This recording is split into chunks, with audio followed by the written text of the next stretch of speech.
Pues nos vamos a nuestro vagón de cola y en esta ocasión tenemos el placer de entrevistar a Juan Pablo Martínez, que es consultor de transporte, especializado en transporte ferroviario para la empresa ACIA, ACYA.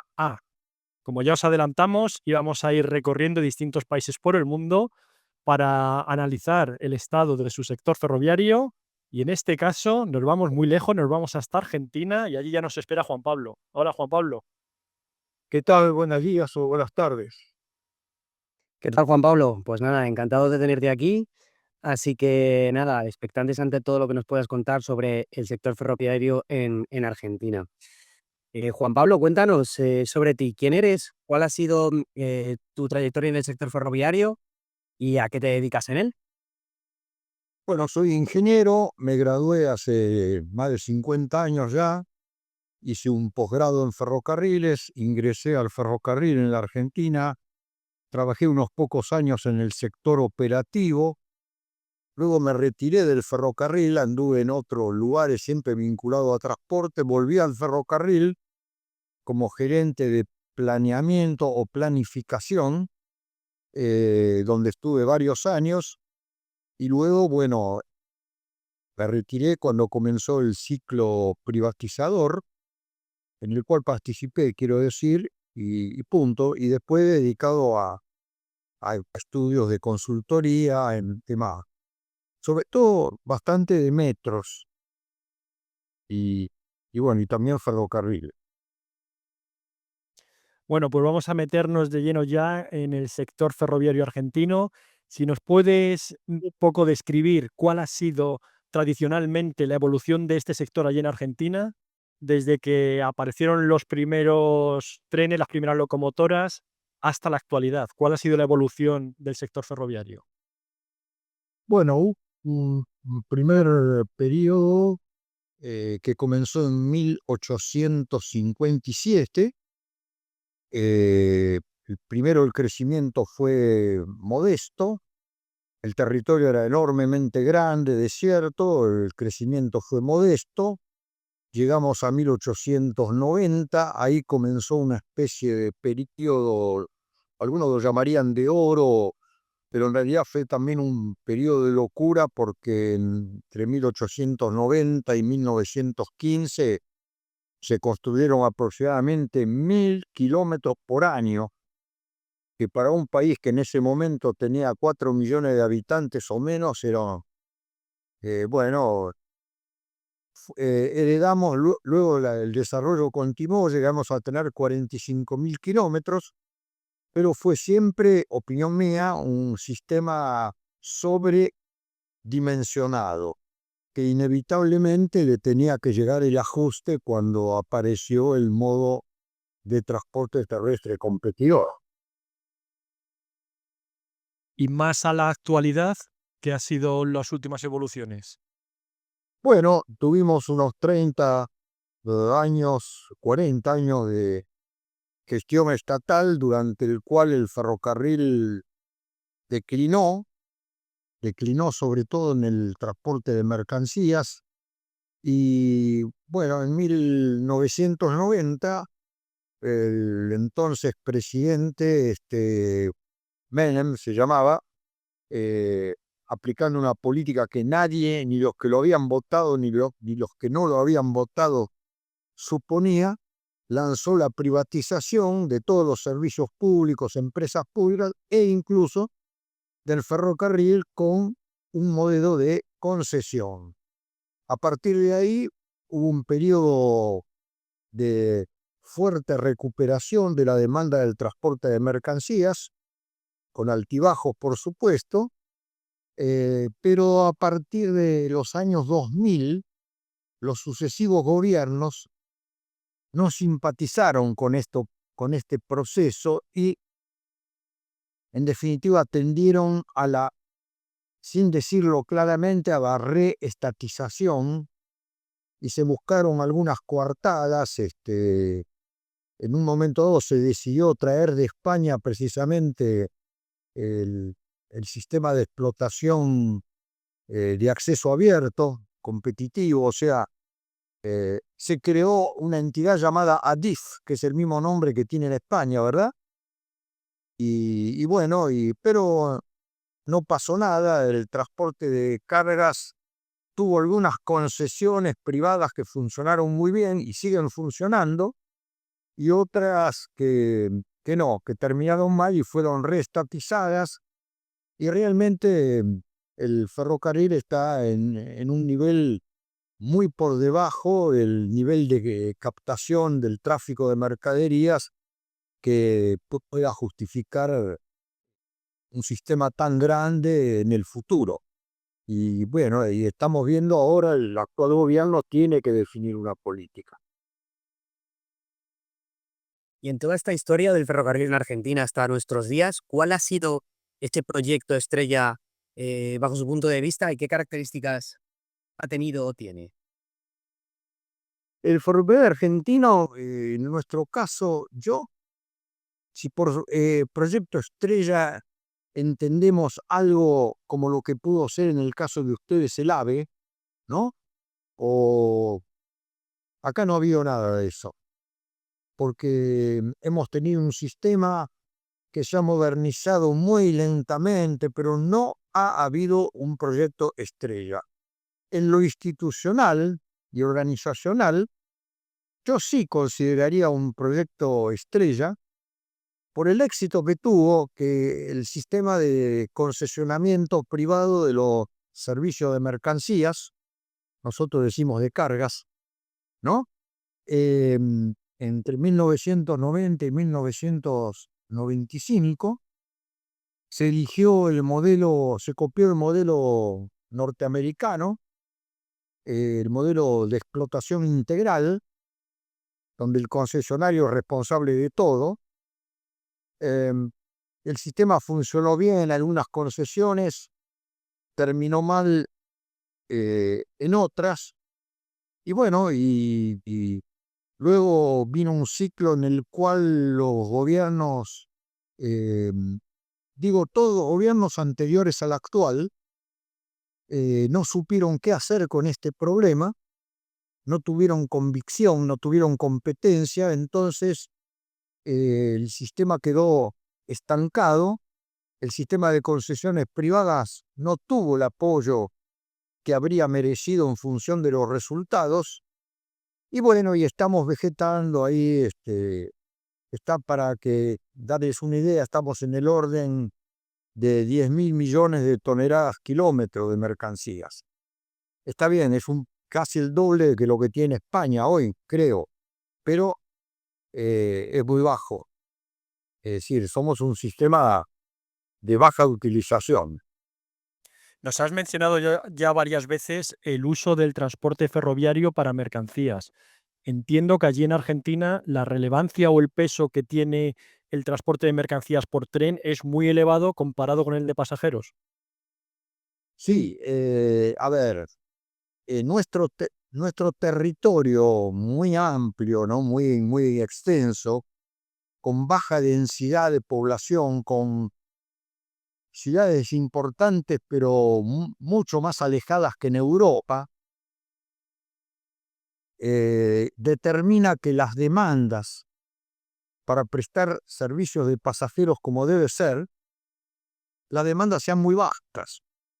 Y por lo tanto, es una opinión mía, en nuestro país no se justifica el enorme monto de inversión y gasto de mantenimiento que significaría tener una línea donde los trenes puedan correr a la modesta velocidad de 120 kilómetros por hora o, o más allá, más arriba de eso, o electrificados. No hay justificación para esto. En toda Sudamérica ocurre casi lo mismo. La única excepción donde podría haber demanda para un sistema tipo AVE, ¿saben dónde es? Entre Río de Janeiro y San Pablo.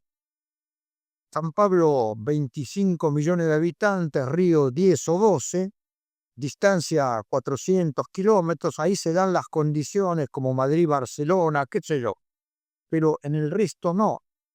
y eso el sistema político no lo reconoce y a menudo se vuelve con anuncios de trenes de pasajeros que corren una vez por semana, que corren a baja velocidad, no tienen frecuencia, en fin. Yo creo que en la Argentina el futuro del ferrocarril está muy vinculado al transporte de mercancías. No estoy hablando de lo que ustedes llaman el sistema de cercanías en Buenos Aires. Esa es otra cosa. Y justamente hablando de esto, ¿cuál es el grado de evolución que tiene el transporte urbano allí en Argentina? ¿Cómo lo caracterizaría? Bueno, a ver, el sistema de cercanías, que nosotros llamamos suburbano, solo se justifica en una ciudad como Buenos Aires, una metrópolis que está en el orden de 15 millones de habitantes, toda el área metropolitana. Tenemos una red de casi 900 kilómetros de líneas, tenemos una demanda potencial enorme. En este momento estamos en un nivel de demanda, miren, cuando se privatizó, en el año 1999, 2000, antes de la crisis económica que tuvimos, teníamos en el área metropolitana el orden de 1,5 millones de viajes diarios. Yo creo que el potencial es sin duda el doble, si hubiera oferta adecuada en velocidad, en frecuencia, en material rodante moderno, en confiabilidad. Ninguna de esas condiciones se ha dado. Desde 1990 hasta ahora, la demanda del transporte de cercanías pasó de ese nivel del orden de 1,5 millones de viajes diarios al orden de 1 millón. Es probable que en este momento haya gente que va del pago. Es decir, el potencial existe, pero hay que encontrar la vía para realizarlo. Muy bien, y en toda la experiencia que ha acumulado a lo largo de tantos años trabajando en el sector ferroviario, todos los proyectos que ha visto, ¿cuáles dirías que son los principales desafíos a los que se enfrenta Argentina para tener un sector ferroviario más potente? Bueno, a ver, por supuesto, técnicamente no estamos a primer nivel mundial desde ya. Tampoco necesitamos estar a primer nivel mundial.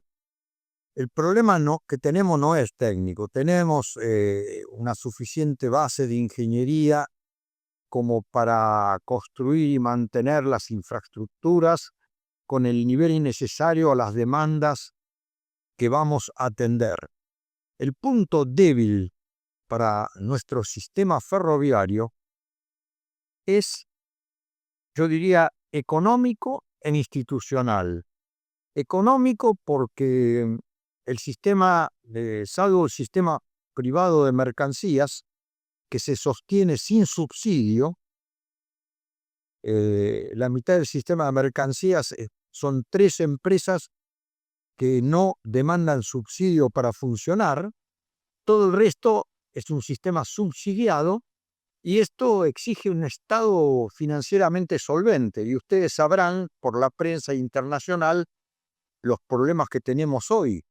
Tenemos un gobierno que está enfrentando el gigantesco agujero fiscal heredado y está luchando plenamente con este problema. Entonces, hasta que no haya detrás un Estado financieramente estable y sólido, bueno, el sistema ferroviario de cercanías, que va a seguir dependiendo del aporte estatal, y estará condenado al nivel, yo diría, de pasable mediocridad que tiene hoy.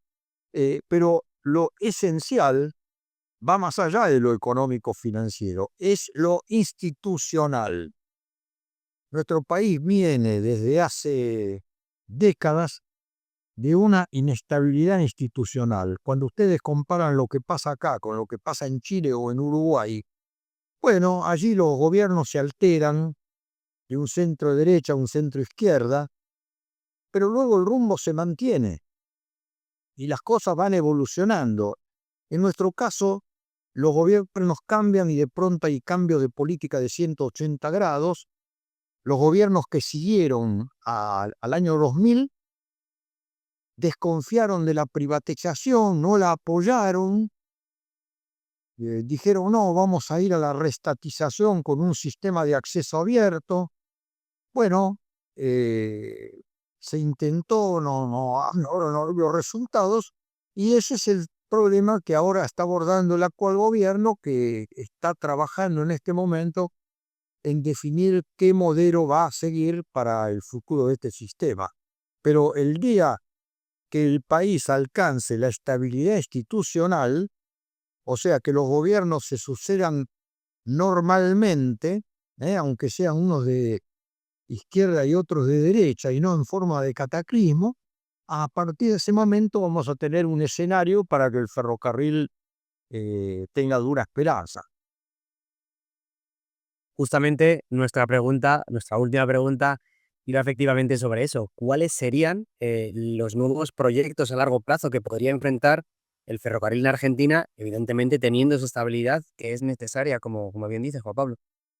Bueno, en el transporte de cercanías tenemos ese sistema de casi 1000 kilómetros al servicio de una enorme metrópoli. Hay que invertir ahí para potenciar ese sistema. Tenemos todavía líneas sin electrificar, tenemos que eliminar cientos de pasos a nivel, tenemos que cuidar la infraestructura, tenemos que potenciarla para poder aumentar la frecuencia de los servicios. Ahí va a haber una enorme necesidad de esfuerzo inversor y modernizador. Y ahí sí podemos aspirar a copiar el modelo europeo, tecnológicamente ponernos a ese nivel. En el transporte de mercancías tenemos más o menos unas 20.000 kilómetros de líneas activas, pero con mucha... Bueno, y hay un verdadero potencial, pero yo creo que lo que hay que hacer es apoyar a las iniciativas que han funcionado, no dejarlas caer, y crear un panorama institucional que favorezca la inversión privada. Lamentablemente en la Argentina no tenemos proyectos, lo que hay mucho en Brasil, la gran minería. Cuando digo gran minería me refiero a esa minería que hace que sobre una línea férrea se transporten 30 millones de toneladas de algo, de carbón o de mineral de hierro. Acá no tenemos. Tenemos posibilidades, sí, la minería del litio, pero son valores menores, y entonces no tenemos las perspectivas de grandes desarrollos ferroviarios para el transporte de mercancías. Por supuesto, sí, hay que ir evolucionando, porque a medida que aumente la demanda, habrá que adecuar un poco los procedimientos operativos que por el momento son eficientes, pero habrá que ir evolucionando hacia una mejora de las velocidades promedio, etcétera. Muy bien, Juan Pablo. Pues te agradecemos enormemente que nos hayas acompañado en este ratito y que nos hayas acercado no solo la actualidad ferroviaria de Argentina, sino que nos hayas repasado toda su evolución histórica y también nos hayas dado unas pinceladas del futuro que le espera. Así que muchas gracias y muy agradecidos. Buen terrestre, Juan Pablo. Y los saludos. Hasta luego. Pues hasta aquí otro capítulo de Factor Ferroviario. Como siempre os decimos, dadle al like, suscribiros, compartir en vuestras redes sociales para llegar a cuanto más gente mejor. Y os recordamos que os suscribáis cuanto antes a nuestra newsletter en factorferroviario.substack.com. Antes yo veía cuando empezaba, ahora me sale la cuenta, pero no sé cuándo realmente pilla la imagen.